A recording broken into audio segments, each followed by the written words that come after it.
out there in the YouTube world. As you can see, the 12C is back. It was away for 4 weeks getting some warranty work. I had the door latches changed.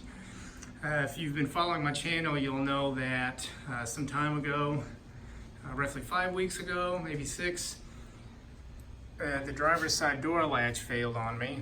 It would no longer open the door from the outside. I had to use the emergency pull strap from inside to get the door open. Both of those had to be replaced because the latch that was in the car was really old, dating all the way back to I think 2014.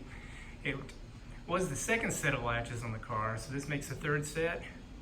They updated it to a soft close design. Well, you can't just replace one, they have to be in pairs.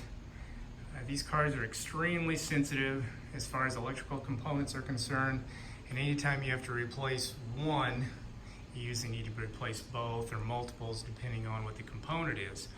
I also had the lock actuator replaced to the fuel door. The turn signal assembly was replaced. I did have a problem with it not releasing sometimes after making a left-hand turn. Coolant reservoir, and had the memory button problem on the passenger seat corrected. That was just a simple relearn. In that time period that it was away, I put a nice 4-post lift in my garage. It's going to make working on this thing a lot easier. And today I am tackling something I knew about before it went in for repair. I didn't bother mentioning it because it's something I knew I could take care of. Just about every bolt on the undercarriage of this car is a steel bolt, and some of them do rust or get seized. Well, I happen to have noticed after receiving the car and cleaning this carbon diffuser, I had a bolt missing here, and I had one here that was seized and stripped. And you can see here, this is another one that's seized and stripped that someone made an attempt to remove, and this one's missing as well. I've since replaced this one with a really nice DLC coated titanium bolt. I plan to do the same with this one. This one I was able to remove. I had to drill the head off, drill a pilot hole, and use an easy out to extract the bolt. You can see right here, easy out, got it out. If that were to fail, my next step would have been to completely remove the carbon diffuser and then replace the metal clip inserts. Very easy to replace those. There's not a whole lot to those. The car is riddled with those little clip inserts. They're very standard on a lot of European cars. After fixing this, the next step is I'm going to remove the wheels, dismount the tires. Here in the next week or so, send them off, and they're going to get powder coated gold. And while the wheels are getting coated, I'm going to pull the front fascia off, remove these headlights, get rid of the mold that's collected in here over the 7 years that it has been in existence, and also take care of this clear coat flaking. So I'll have these looking like new, along with the wheels being coated.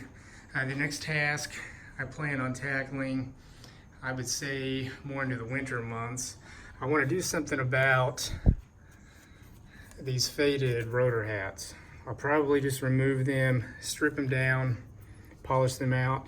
I like the black, but the fact that they're faded like they are, it just looks bad to me. It makes the car look a little more aged than it really should look. And the rear is even more so faded. It has turned a very light gray with streaks in it. My only explanation as to why that happened is I'm thinking there may have been a really harsh wheel cleaner sprayed on here. In addition to that, the center caps got some sort of a clear coat damage. They received a clear coat damage from whatever cleaner was being sprayed on there. I'll most likely update these to the carbon fiber center caps. In addition to that, I will replace these lug bolts, or wheel bolts as they're called. I'll put a set of titanium in. But all in all, since I got the car back yesterday, I've driven it several hundred miles already. It's amazing, solid. The little problems I had with it are completely gone. It feels like a new car. McLaren of Troy was the dealership to handle the warranty repairs. It did take a little longer than what I had hoped, but from my understanding, that's just the nature of any kind of extended warranty repair. Extended warranty with McLaren can take anywhere from 1 day to 3 weeks to approve any kind of warranty repair. In the case of my car, it was very minor. Total bill for everything they did to it was $4,700 and some change.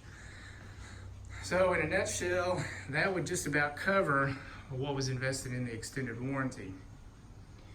Again, McLaren of Troy, they were amazing. They did a great job. I don't see anything with the work done that raises questions. Communication was stellar. I received nearly daily updates on the status of the car. It could be something as simple as still waiting to hear from extended warranty. But the fact that the service manager went out of his way to at least send me a daily notification was very reassuring to the fact that the car was in good hands. I've heard nightmare stories about other dealers.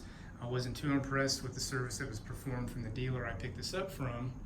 That's not to say that they really did anything bad. It's just I saw things that didn't quite live up to what I would consider McLaren standards. Sorry for the delay since the last video I posted. Since I didn't have the car, I didn't really feel too inclined to want to produce any more material for the channel. I do plan on posting more regular videos since the car is back. Hopefully it won't give me any more problems. It hasn't let me down or broken down or left me stranded. The repairs performed were extremely minor. Again, to everyone out there who's been following me, I really appreciate it. Stay tuned and thank you very much.